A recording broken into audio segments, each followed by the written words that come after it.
അമ്മ കൂടുതൽ അധികാരം എടുക്കുന്നില്ല ഇപ്പൊ? തീർച്ചയായിട്ടും. ആരാണ് കൂടുതൽ സ്നേഹിക്കുന്നതെന്നുള്ള കാര്യത്തിലാണ് തർക്കം. ഒരു ദിവസം ഒരു 250 പ്രാവശ്യം വീഡിയോ കോൾ വിളിക്കും. വണ്ണം വെച്ചോ, അത് ചെയ്തോ, ഇത് ചെയ്തോ. അപ്പം ഞാനാണോ അമ്മ, അവളാണോ അമ്മ എന്ന് പറയാൻ പറ്റാത്തൊരു കണ്ടീഷനാണ് ഇപ്പം. സ്നേഹം അത് അമ്മയുടെ പോലെ എനിക്കാവില്ല, പക്ഷെ എനിക്ക് എൻ്റെ മോളെ പോലെ തന്നെയാണ്. അമ്മയുടെ സ്നേഹം ആവില്ല. അമ്മ എന്ന് പറഞ്ഞാൽ അമ്മ മാത്രമേ ഉള്ളൂ.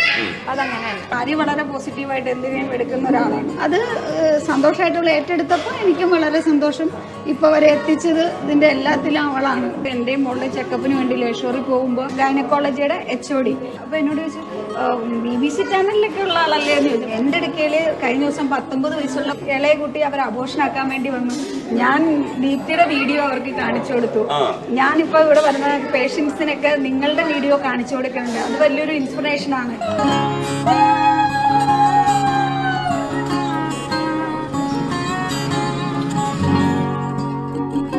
ആര്യ പാർവതി 23-ാം വയസ്സിൽ അമ്മയായപ്പോൾ, അതേപോലെ ആര്യയുടെ അമ്മ ദീപ്തി ഈ പ്രായത്തിൽ ഒരു കുഞ്ഞിന് ജന്മം നൽകിയപ്പോഴൊക്കെ വാർത്തയായിരുന്നു. അതുമുതൽ നമ്മൾ ഇവരുടെ സന്തോഷങ്ങളിലൊക്കെ ഒപ്പം ചേർന്നിരുന്നു. ഹോസ്പിറ്റലിൽ വരെ നമ്മൾ പോയിട്ട് ഇവർ കണ്ടിട്ടുണ്ടായിരുന്നു. ഇന്ന് ആര്യയുടെ അനിയത്തിക്ക്, കുഞ്ഞനിയത്തിക്ക് അല്ലെങ്കിൽ ചേച്ചിയമ്മ പേരിടുന്ന ദിവസമായിരുന്നു. ആ ദിവസം നമ്മൾ ഇവരുടെ കൂടെ ഉണ്ടാവണമെന്ന് ഇവരാഗ്രഹിച്ചു, നമ്മളും ആഗ്രഹിച്ചു. വന്നിട്ടുണ്ട്.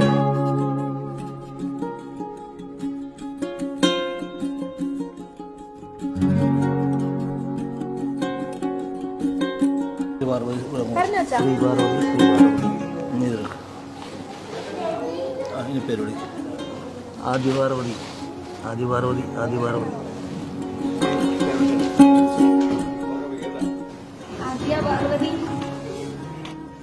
ആദ്യ പാർവതി എന്നാണ് പേര്.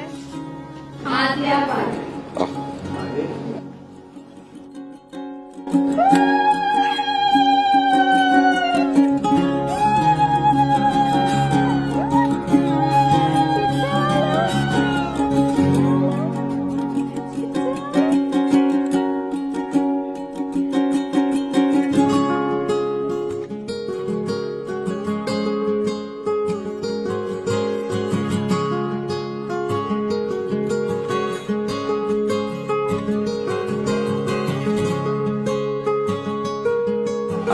പേര് അനൗൺസ് ചെയ്തു എങ്കിലും ഞങ്ങൾക്ക് വേണ്ടിയിട്ട് ആ പേര് പറയും. ഫസ്റ്റ് ഓഫ് ഓൾ എല്ലാവരും വന്നതിൽ ഒരുപാട് സന്തോഷമുണ്ട്.